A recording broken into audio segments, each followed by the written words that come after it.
Hello and welcome back to the Trinity Student Managed Fund podcast with me, Emanuele Roncalli di Montorio-Veronese, where I speak with leaders in the world of business, finance and technology to give our students a better insight into the careers we may wish to pursue. Today, I sit down and speak with Mr. Anthony Scaramucci, who is the founder of SkyBridge, a global investment firm, and SALT, a thought leadership forum. He co-hosts The Rest is Politics US and Open Book, where he interviews top minds in business, politics, entertainment, and more. Mr. Scaramucci began his career in private wealth management at Goldman Sachs and later co-founded Oscar Capital Management, which was successfully acquired by Neuberger Berman in 2001. Mr. Scaramucci briefly served as White House Communications Director in 2017 and has been recognized among the most influential figures in finance and crypto. A member of the Council on Foreign Relations, he has authored 5 books and holds a BA from Tufts University and a JD from Harvard Law School. I really hope you enjoy this conversation with Mr. Anthony Scaramucci. So, Mr. Anthony Scaramucci, welcome to the Trinity Student Managed Fund podcast. It's good to be here. Thanks for having me. So, our listeners would have likely heard you speak at our lesser-known university over in the UK, the Oxford Union, or, of course, the Rest is Politics podcast. But I'd love to really try and explore some areas which you've not spoken about publicly. And from my research, that's quite difficult because, especially over the past 10 years, you've spoken about so much. But I suppose maybe to start by giving our listeners some context, could we talk about you and could we talk about, your early upbringing and, your Italian roots and Italian heritage? How has that shaped you into the person you are today? Yeah, absolutely. First of all, thank you for having me on. Secondly, I have spoken at Trinity College. I spoke in March of 2020, right before COVID. It was actually February of 2020. And so all they have to do is invite me and I will show up. Okay. I love the city of Dublin and I love the Irish community and the country of Ireland. So I go to these colleges. They invite me to Cambridge. I show up. I spoke at Eton. I know that's a posh place. Last time I was in the United Kingdom. So you guys invite me, I'll show. From my life is a pretty typical American New York story. Grandparents got here impoverished from Italy. The two of them that were my dad's parents, my grandparents from him, they moved to northeastern Pennsylvania. That was a bad move, frankly, because that was a coal mining town. It was sort of like a failed industrial area in northeastern Pennsylvania. And so they did not do well. My dad grew up very poor. His older brother, who fought in the Second World War, was wounded, ended up marrying the nurse in the field hospital that took care of him. She happened to live out here on Long Island. So I owe my Aunt Jean my Long Island nativism. The fact that I live on Long Island is from my now beloved but deceased Aunt Jean. She was a nurse in the Army, took care of my uncle Orlando. He was 12 years older than my dad. And he told my dad, you got to leave Wilkes-Barre, Pennsylvania, come to Long Island and work in construction out of Long Island. The wages will be higher. The lifestyle is better. And don't go into the coal mines like our no-no, right? And so that's how I got here. My mom was born here, raised here. My parents got married in 1957. I was born in 64, so I'm 61 years old. And I lived out here on Long Island, went to the public school, which is different from the way you guys talk about it in Europe, but that's the sort of the state local school. Did well, ended up going to Tufts University in Boston, which was outside of my budget. And this is a faithful story. And I always tell people, you need a lot of mentors in life. You can't do it on your own. You got to ask lots of people for favors. Ben Franklin once said, if you want a friend, ask him for a favor. And so my guidance counselor in high school was very instrumental in my life because he went to my parents and said, you got to send him to Boston. Don't send him to the local school. And my dad was like, well, the local school is $4,000 a year. And the school in Boston, Tufts, was $24,000. And just to put it comparatively to where we are now in 2025, that's $100,000 a year at Tufts now, 4X where it was when I was a kid.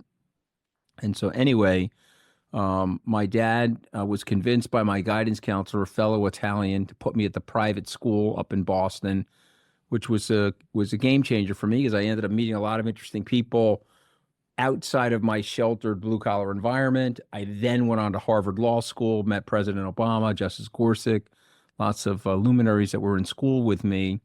And then I arrived at Goldman Sachs in 1989, 36 years ago. Started in banking, moved to private wealth. And then at the age of 32, I got the itch to start my first business, which was successful. We ended up selling it at age 37.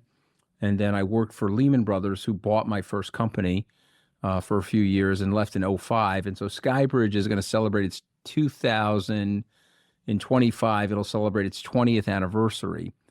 We started March 7th, 2005. So 20 short years later, here we are, very nice sized business, less my 11-day fiasco in Washington. So my last point, though, had no network, had no old boys network. Parents never saw the inside of a country club, never hit a golf ball, never swung a tennis racket. And so I got into the areas of influence through politics. I wrote checks to Rudolph Giuliani as a young man. He went on to become the mayor. I worked for George Pataki. I worked for George W. Bush. I worked for Bob Dole. I worked for Mitt Romney. And then eventually I ended up working for Donald Trump. Of course, that was a failed situation for me, but a great learning experience, I might add. But that is the intersection of politics and business in my life. But I was never really thought of myself as a political person. I've always thought of myself as more of a business person. So that's like really a fantastic overview of everything. And I mean, from that, incredible success, incredible career at such a young age. I mean, you mentioned the guidance counselor as a mentor there and the importance of mentors. I mean, what would you, I know you can't distill it into one, thing, but, what would you attribute so much of that success to at an early age? I actually think you can distill it into one thing. I actually do. And I'll tell you the one thing. It's persistence, resilience. It's don't take no for an answer. I've been rejected from jobs. I've been fired from jobs, as some of them are very well publicized firings. I've had setbacks in my life. I've had setbacks in my personal life, setbacks in my business career. I got blasted in 2022.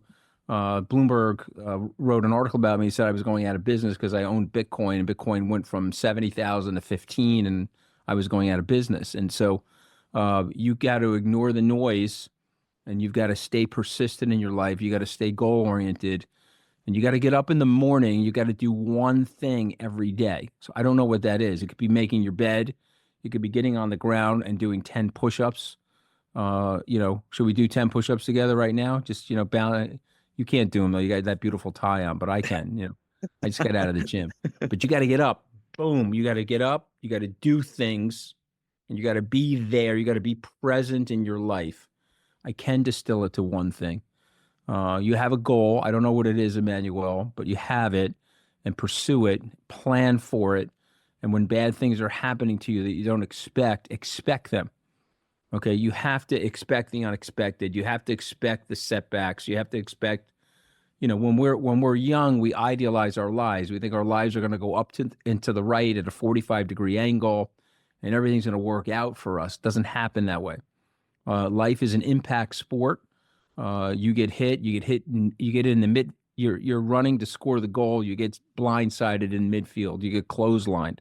That's what happens. You got to get up. Fix your bloody nose and start kicking again. So, okay, there's a lot there. So I want to get onto Bitcoin after, later, maybe when we discuss your market views and views on the world. But just kind of going back to a point you made there, which I think ties into your most recent book, From Wall Street to White House. And first of all, I thought it was really well written because I thought it was written, I don't know if that was your intention, a bit like the Meditations of Marcus Aurelius in terms of, I mean, that's what it felt like. And you can even pick it up in any chapter, own your ego, own your mistakes, cultivate joy, there's all these lessons. And I'm wondering, because you mentioned resilience there, from your career, I mean, if you just look at it at face value, it does look just up and to the right, but, you've obviously had, and you've been very public about it, big mistakes, failures and so forth.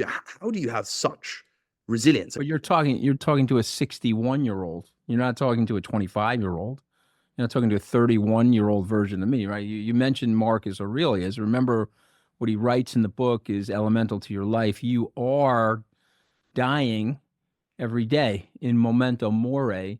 And so the Emanuele that was 5 years old, that was being taken care of by your parents or whoever your guardians were, is no longer here on earth. There's now an Emanuele present on earth at your current age.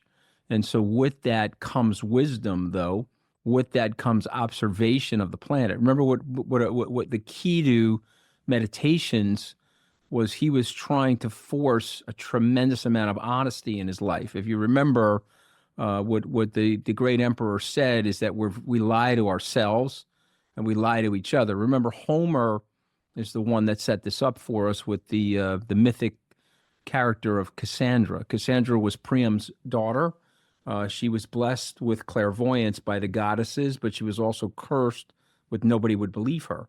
And this was the metaphor Homer was trying to explain in the Iliad, that we're human beings, and so we're fragile. We're one of the only animals, maybe there's one more, but we're probably the only animal that understands we're going to die. We have our demise in front of us. It creates anxiety. It creates all different types of phobias, this awareness of our death. And so what we end up doing is we lie to ourselves. We live in denial for a large part of our lives. And what Homer was trying to explain is that accept the honesty of the situation that you're in. Be self-aware. And when you're self-aware, you can release your fears.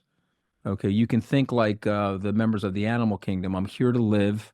I will eventually meet my demise, a result of which I have to be relaxed about it. That's the message of meditations. And so when you're going through a really bad period of time, that time is going to end.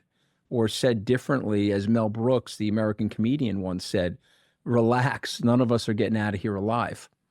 Okay, and it's a beautiful understanding of life. It's right out of meditations. And so you pick that up. I was going to call the book Modern Day Meditations, but then I thought that was too pompous, because I'm not obviously General Aurelius. And so I said, I'll just tell an allegory about my travails from getting my ass kicked in Washington, and then how I made it back to Wall Street and how I rebuilt my business. And so if you read my book, like Meditations, there are observations in the book.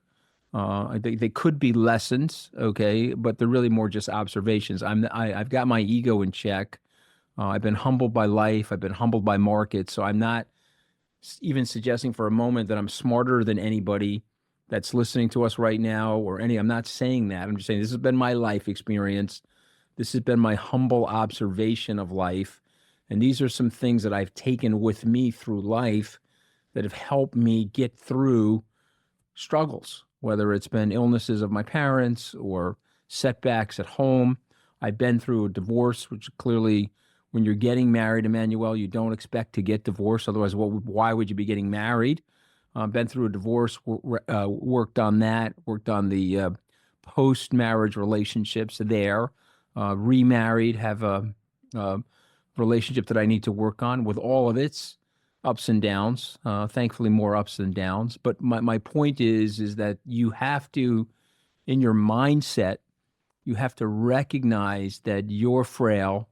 Life itself is fragile. Relax into it. Don't be anxious about it, because at the end of the day, you can't control it. There are variables outside your control. My first book I dedicated to my brother-in-law, who was dying of stomach cancer. I want you to imagine this. I wrote the book in 2009. He was 44, dying of stomach cancer. Stomach cancer is typically an older person's disease. He died at age 44 in 2009. He was a contemporary of mine. And, I say this to you with great sadness. I miss him. But he had no control over his death. He woke up one morning not feeling well in his stomach. He had stomach cancer. We with the time capsule that you and I are living in, we really don't have that much control of. Sure, we can eat right. We can take supplements. We can go into the sauna. We can go to the gym, as I try to do every day. But I can't control what's going to happen to me. And so, rather than be worried about that, you have to accept it. Lao Tzu, the Chinese philosopher, he said, if I think too much about my past, I will be depressed. Well, why, Lao Tzu? Why? Well, because in my past, I've made mistakes. I've taken roads that I shouldn't have taken, and I can sit there and dwell. I missed Uber. I had a chance to put $500,000 into Uber at the beginning, and I didn't understand it. That would have been worth about $50 million. I don't sit here and regret it. I talk about it laughingly about my ignorance, right? But my point is, if I was dwelling on it, it would make me depressed, right? So Lao Tzu, don't think about your past. Your past is behind you. If you overly think about that, it will contain you and it'll affect your present, right? Don't think about the future, Emmanuel. Lao Tzu would tell you if you overly think the future, you create anxiety because you don't know what the future is uncertain. You don't know what's coming for you. So you will have anxiety, and so live in the present. I think that's the message of the clear thinkers is I'm here today. I'm talking to you. I'm up. I've done my exercise. I'm ready to kick ass. And today, hopefully, will go well. But if it doesn't, I'll make an adjustment for tomorrow. Got the You US have to flag think. as well. Yeah. Yeah, well, yeah, that's my uncle's. It's my uncle's motorcycle shop from the 1960s. Still, in memories of him, I'm wearing his shirt today. But you get my point. Like you're talking to a 61-year-old version of me. You're not talking to a 25-year-old version of me where I was overly certain, ridiculously young and arrogant and all-knowing. Okay, I had to get my ass kicked by life, and I had to get humbled by life to be who I am today. So you have this wealth of knowledge and experiences, but could we go back then just on this idea of resilience? So, in the book you mentioned, the stock pitch at Goldman. Could you talk about, what it was like prior to this, maybe when you were younger and you came into one of your lowest moments and how you got through it without, and then a follow-up very quickly, if I may. We had Bob Diamond on the podcast, and he spoke very highly of you and how you're just so well informed on everything, and you've got a list of books behind you there. I know in your office you have so many books. So it's another thing. I think we all try to read a lot. I like reading. People make fun of me. They say, "Oh, Mooch has got books in his background to try to prove to you that he reads." No, I have books in my background. I don't know where to put them. They're all over the place. But I also have a podcast called Open Book, where it's sort of a pet project of mine, where I am reading, and then I want to meet the author. And I tell people, you want to get ahead in life, read, because for 25 quid, 10 hours, you can get 10 years of experience. And think about an author like this new book here by Mike Maples and Peter Zabelman. It's called Patterns: Why Some Startups Change the Future. These guys had to sit down and write the book. They had to write this book. They had to think about it. They had to get an editor. They had to get a publisher. They had to work on it. Okay. And so they've distilled important lessons in this book. Far be it from me not to be inquisitive enough to read the book and to learn something from these two gentlemen, right? And then look at this. This is from Ann Wilson. This is Goethe. Okay. This is about Johann Wolfgang Goethe, von Goethe. He's obviously the author of Faust, which is one of the classic stories, classic metaphors. It's in the Western canon of our literature because it's the idea of giving up your soul for material goods. And who among us thinks about doing that? Everyone. Why do some people do it? Why do some people decide not to do it? But this is a story of his life. And in this, Ann Wilson's done an amazing job of creating a rendition of what was going on the continent during that era as it related to the European Enlightenment and the philosophies that are still with us today, right? So to me, those are two very different books. And I tell people I want to read as much as I possibly can. If I'm not spending 3 hours to 4 hours a day reading, I'm doing something wrong, because it's enriching my life experience, and perhaps it'll make me more interesting to somebody like you on a podcast. I'm reading and learning and then sharing, right? Reading, learning, sharing. Those are important things to do in life. And when did you build that up? Because I know a lot of our listeners say in final year, we're about to go start work at, a bank or a job, which is going to require, quite intense hours, justifiably. Yeah. When did you start that? Well, reading you've got earpods in right now, AirPods. Download Audible on your phone and get into a book. Find a book. It could be a fiction. It could be a nonfiction. Remember, a fictional book, if the author is clever, he's going to teach you about human beings. Shakespeare is the best of all the psychiatrists. Shakespeare's the best person to understand human psychology. Read Shakespeare, and then you can see it in your life. The Iliad is probably the best story. It's the archetypal story of lust. It's the archetypal story of pride and ego. Remember, the subtext is the wrath of Achilles, who Achilles was and his impact on that story, right? And so for me, what I would say to you is you pick up the thing, you're going to the bank, okay? I hang out with these kids that write the show Industry, right? You probably watch that show if you're going to a bank, right? It's a hot show in the UK, and those two writers are brilliant. But if you listen to what they're doing in the show, they're telling you a story, but they're also citing Shakespeare. Some of the elder people in the show are citing Shakespeare or citing Freud. I laugh, and I'll tell these kids, "Well, I'm picking up the double entendre in the script, but you're going to be a banker. Get up in the morning, go to the gym, put your earpiece in, and instead of listening to music, download a book, and you'll come out of that experience, and then you'll have the habits of reading." And then, I try to read an hour a night before I go to bed. I will be in the car later listening to a book or a podcast or something to get my mind onto topics that maybe are of interest to me, or, believe it or not, even topics that are not of interest to me that I feel like I need to push myself to understand. Can I ask, what drives you? Like, what is driving you to this day to, be so active in your business, in politics, and in just so much that you're doing? You're doing so much. What is, yeah. Well, I have a very dear friend. His name is David Rubenstein, and he's the CEO of Carlisle. You probably have heard of him. He's now the owner of the Baltimore Orioles. He grew up the postal clerk's son. When you grow up with no money, Emanuele, you have a wire in you where you feel like you got to keep making the money. Also, I'm a blue collar person by nature, and I grew up in a blue collar family, so I have to look after a lot of different people. It's not just my immediate family. I try to take care of my other family members in different ways, and so I got to make money. And I didn't come with any inheritance or anything like that, and I got to pay huge taxes here in New York, so I'm wired to make money. But what David Rubenstein would say to you is find love in your work. I went to visit him once. This is a funny story. He has this gorgeous house in Nantucket on the bluff, so beautiful that Joe Biden has actually spent Thanksgiving there. And, when he was president of the United States, David would lend him the house. It's absolutely spectacular house. If you go to the front door of the house, where the doorbell is, there's a sign on the house. It says, "Rather be working." And, and I laugh every time I see the sign, because there's this beautiful house. He's made his money. He's got this beautiful swimming pool, gorgeous view of the Atlantic Ocean. But the sign on the door says it all. I'd rather be working. Okay, find joy in your work.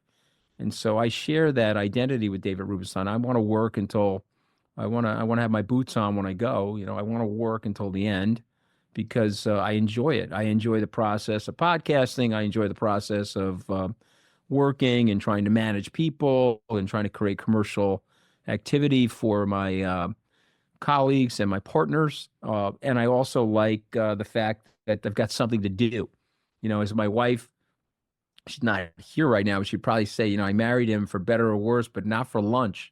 Get your ass out of the house and let's go to work, So I've had to, with the high levels of self-consciousness, and I've had to, with the high levels of fear of rejection, reach out to people. When I was in my 20s or 30s, I had to reach out to people that were in their 40s, 50s, and 60s and say, "Hey, could you help me?" Or, "Hey, could you do this?" We didn't have podcasts back then, but, "Hey, could I come to your office and meet with you? Could I spend a half hour with you? Could I learn about your career? Could I learn about what you do?" And people did that for me. And so when people reach out to me, to the extent that I have the time, I will try to do that. I can't do it for everybody, of course, but you can do it through podcasting, right? Someone will be listening to this, and it's an intimate conversation, and they're the third person in the conversation, and they'll be like, "Okay, wow, I feel like I spent 40 minutes with these men talking about career guidance, things to think about, philosophy of life." And so for me, it's very, very important to pay it forward. So there'll come a day you're going to be hugely successful in your business. May God bless you. And there'll be a young kid or a young man or a young professional or whoever somebody 10 years your junior that needs help on something, help them or Yes, help sir. her. Right? That's what you have to do, right? Because you called me blindly and I responded to it, right? Okay, Yeah, because yeah.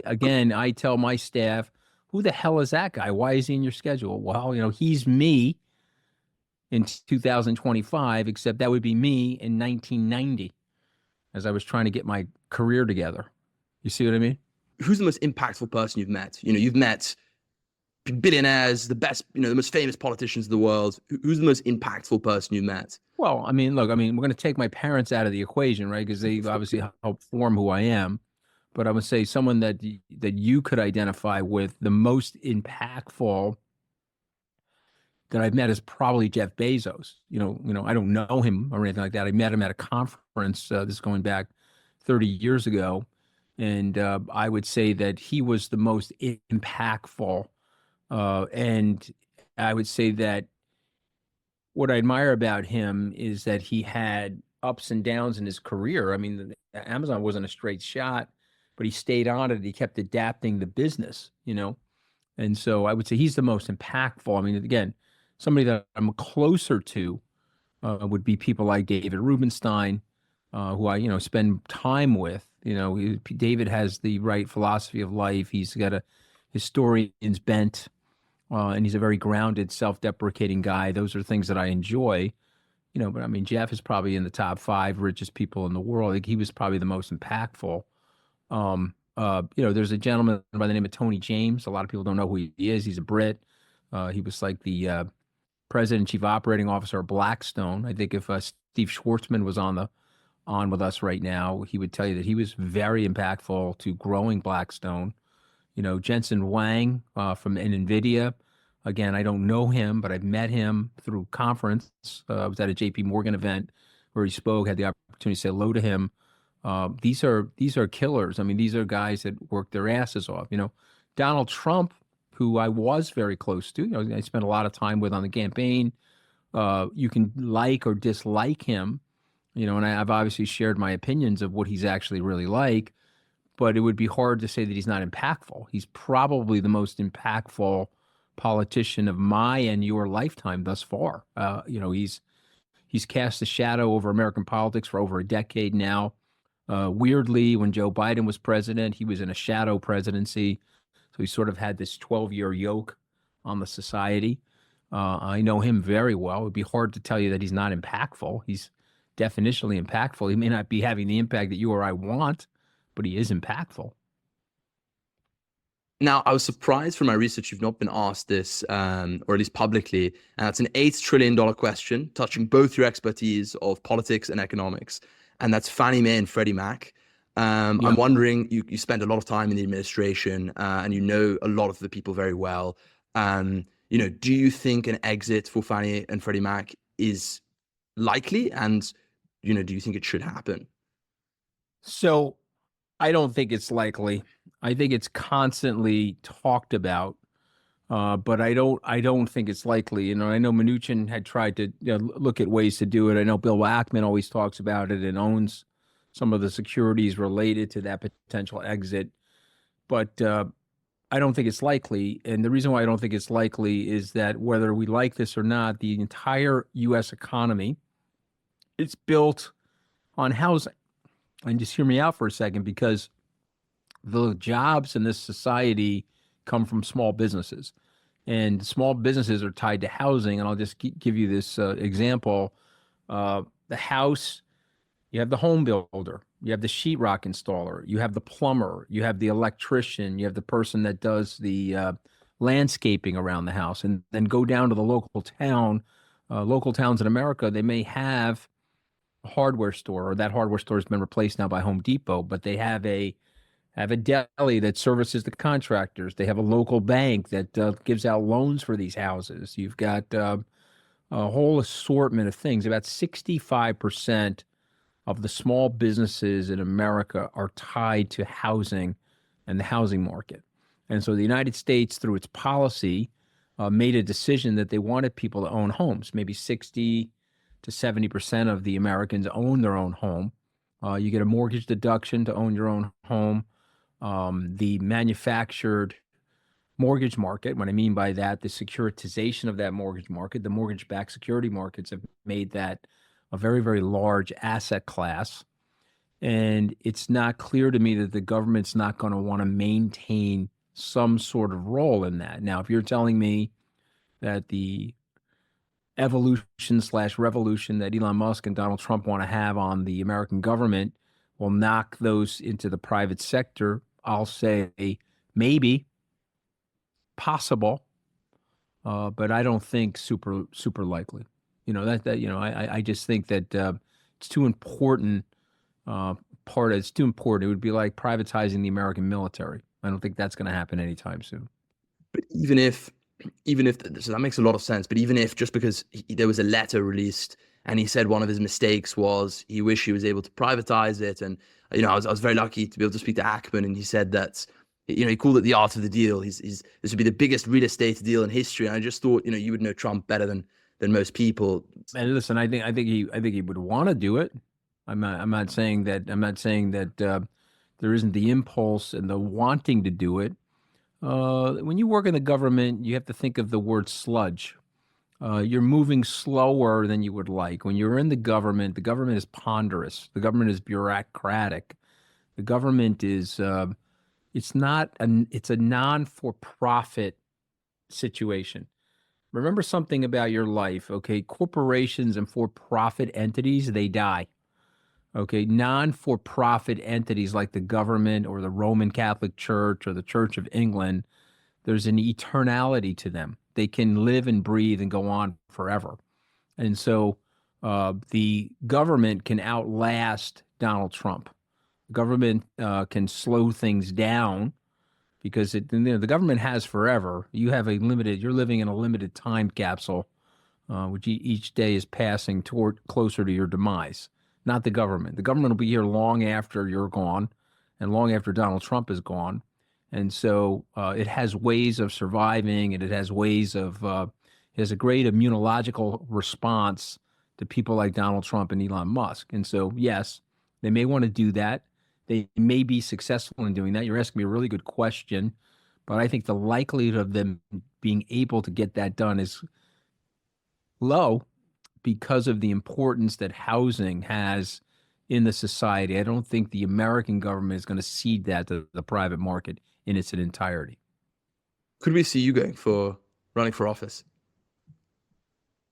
No, I'm not a politician. So the problem is I could never talk to you like this if I was a politician. So, when you're a politician, you have to lie. When you're a public servant, you're forced into a box of lying. It's bad for your soul. It chips away at your identity. Makes you feel like shit, frankly. You can be like Trump, a congenital liar where you don't give a shit, but I do. I got 5 kids, and I don't want to do that to my kids. Could I help a politician? Sure. If one of my friends got into office and they asked me for help, I would certainly help them. One of my friends is about to potentially run for mayor here in New York. I intend on helping him. We'll see what happens, but I'm not a politician. Emanuele, to be a politician, it's a different beast. It's different from who I am. I'm not. I have to look in the mirror and be honest. Also, my wife would probably kill me. I'm running for re-election in my marriage, Emanuele. I gotta stay married. Okay, for all I know, I could be on a term limit. Who the hell knows? I suppose I'm just looking at the time. In the FT article they did the end of last year, it said, the greatest book recommendation was The Richest Man in Babylon. But I'm wondering, what's the best piece of advice you would give to a student now for in university? financial independence, the best book is The Richest Man in Babylon. It's a short book. I always have a stack of them in my office. There's a stack of them back here because I hand them out to people. I think I read that book at 17, and I think that book made me financially independent. I was saving 10% of my money after I read that book. And I think the whole point of that book is to pay yourself first. So, scrape up some money, $5, $6, $10, 10 pounds, put it away, do it again next week, and buy companies with it, be an owner in your life. Don't be a renter, be an owner, So I've been buying stocks since I was 20, and, I've owned things. I have certain stocks in my portfolio I've owned for 30 plus years. These great companies. I mean, Pepsi has given me a 7% return over 32 years, plus its dividend. That's roughly the stock market's return, but it's a great company. It's not going anywhere, and I own it. And by the way, remember, I'm not paying any taxes on it in the United States if I don't sell it, and a result of which I can get the dividend off that company. I'm probably getting now in dividends what I paid for the stock 30 years ago. You see what I mean? Now, of course, it's inflation adjusted and all that stuff, but the point I'm making is you've got to buy things. You got to sit in those things. You've got to own those things, and be patient. And that's the whole point of The Richest Man in Babylon. But if you're talking about other books to read, I like The Psychology of Money. That's a fresh book by Morgan Housel. Again, these are on the finance side. If you're talking about living, I would take all of Ryan Holiday's books. He's really a modern day observer of Aurelius. I think he's made Aurelius famous again. I think the great general would laugh at how much we talk about him today because he asked his slave to burn that book. He said that he was dying. He gave the book to his slave. Of course, he taught the slave how to read. So you think about that. And the slave read the book and said, hey, man, I'm not burning this. It's too good. And he gave it out and he had people replicate it. And so it's still with us today. But remember something about the ancient world. A lot of the text that we're reading has been altered by the Catholic Church because those monks that were transcribing those books did a little bit of copyright contortions in the books. Right. You're reading something that the general wrote, but it is infused with the Judeo-Christian concepts of the Middle Ages and the Renaissance. And I suppose there's one final question to wrap up. We're a European university. Most of the students here, we're going to start work, either in Dublin or London.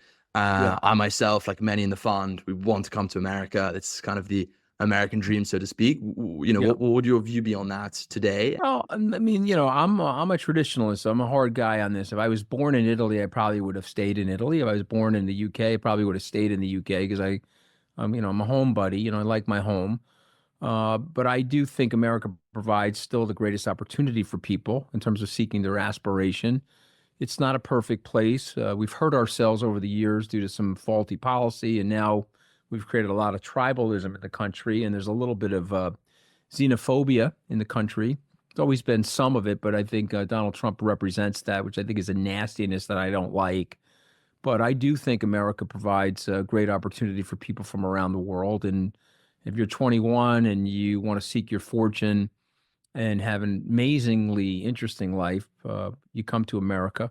You got to eat shitty food, though, because we let the big food companies put all this processed junk into our food. I mean, the food is way better in Europe than it is in America. But I love my country, and I'm proud to be a New Yorker. I'm proud to pay my taxes here in New York, proud to pay my taxes to America. But yeah, so I mean, this is an amazing place. I guess what I would say about Europe, because I look at the venture capital totals in terms of venture capital investing in Europe versus the United States, it's basically 5-1 now, meaning U.S. to Europe. And I guess what I would say to my European friends, you have to break some of the bureaucracy, and you also have to break some of the tension related to class mobility. I sort of feel like if you have a certain accent in the UK, you're not going to get ahead. People will stuff you in a box somewhere, and the aristocrats are still in the game of suppression, class suppression, or making people feel that there's tall poppy syndrome, that they can't get too big for their britches and things like that. And I was just wondering if there has to be a cultural shift in these countries to create more entrepreneurs and to create more innovation, and so to me, I would tell my European friends, cut the nonsense, give these young kids an opportunity, start investing more money in venture capital, and celebrate people's successes more. I'm a celebrator of people's successes. We mentioned Jeff Bezos earlier. Him and I have the same birthday, Emanuele. We're only separated now by about $200 billion. Okay. and God bless him. He deserves it. He's created this enormous business. He's creating a lot of economic rent for himself and his shareholders, but he's also creating a lot of efficiency and value for so many of us. The boxes show up here almost every day from Amazon. And so to me, I would say to you that that's the spirit of America. That's the spirit of enterprise in America. But I think Europe needs a little bit of that, and we need a little bit of European sensibility. We need to stop the garbage that's going into our food, and we need to start thinking about the Europeans understand how connected we are. They've suffered through 2 great wars, and they understand that we need each other. The Americans were isolated we did suffer. We had people die in those wars. My uncles fought in the Second World War, but our country was primarily unharmed because of those 2 great oceans. And so we don't see fascism and dictators in the same way that the Europeans do, the Western Europeans do. And we need to get some of that in our personality. So, something to learn from each other, basically. Scaramucci, thank you so much for the time. Okay, good to see you. Okay, let's stay in touch. You have been listening to the Trinity SMF podcast. You can find more of this podcast on our website, www.trinitysmf.com, and follow us on our social media to find out more about the podcast releases, upcoming events, and much more. Thank you again for listening, and stay tuned.